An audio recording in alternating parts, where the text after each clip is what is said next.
క్రీస్తునందున ప్రియులకు ప్రేమతో వందనాలు తెలియజేస్తున్నాను. మే నెల 19వ తేదీ 2024. ఈరోజు దేవుడు మనకు చేస్తున్న వాగ్దానం ఏమిటనగా, కీర్తనల గ్రంథము 105వ కీర్తన 41వ చరణం. బండను చీల్చగా నీళ్లు ఉబికి వచ్చెను, ఎడారులలో అవి ఏరులై పారెను. ఆమేన్. నా ప్రియులారా, ఇశ్రాయేలీయులు ఐగుప్తు నుండి కనానుకు బయలుదేరి వెళుతున్న సమయంలో ఒకానొక సందర్భంలో జరిగిన అద్భుతం ఇది.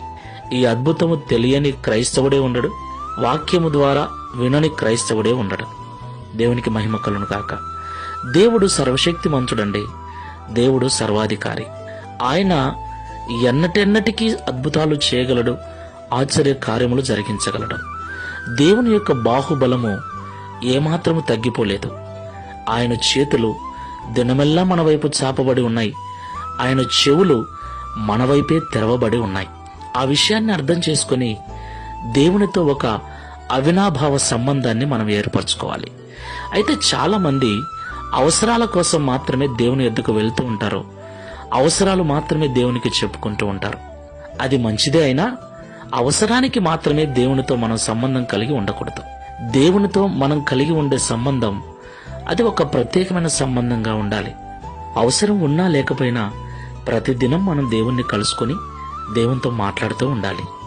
అప్పుడే దేవుడు పరిశుద్ధాత్మ వర్షముతో మన జీవితాలను తడిపి మన జీవితంలో కావలసినటువంటి ఫలాలను, కావలసినటువంటి పంటను ఫలింపజేస్తాడు. ఆయనే సమృద్ధినిచ్చేవాడు, ఆయనే ఫలింపచేయవాడు, ఆయనే వృద్ధి చేయవాడు. గనుక ఆయనతో ప్రార్థన ద్వారా ఒక ప్రత్యేక సంబంధాన్ని ఏర్పరచుకొని ముందుకు వెళ్దాం. ప్రార్థన చేసుకుందాం. ప్రేమ స్వరూపుడా, పరిశుద్ధుడా, పరిశుద్ధమైన మీ నామమునకు స్తోత్రాలు. అయ్యా, మీరు ఎన్నటెన్నటికి మార్పు లేని వారు. అబ్రహాము, ఇస్సాకు, యాకోబుల దేవుడవే మా దేవుడవు, ఇశ్రాయేలీయుల దేవుడవే మా దేవుడవు. వారి ఎదుట అద్భుతాలు చేసిన మీరు మా ఎదుట కూడా అద్భుతాలు చేయటానికి చాలిన వారని, సిద్ధముగా ఉన్నవారని మాతో మాట్లాడారు.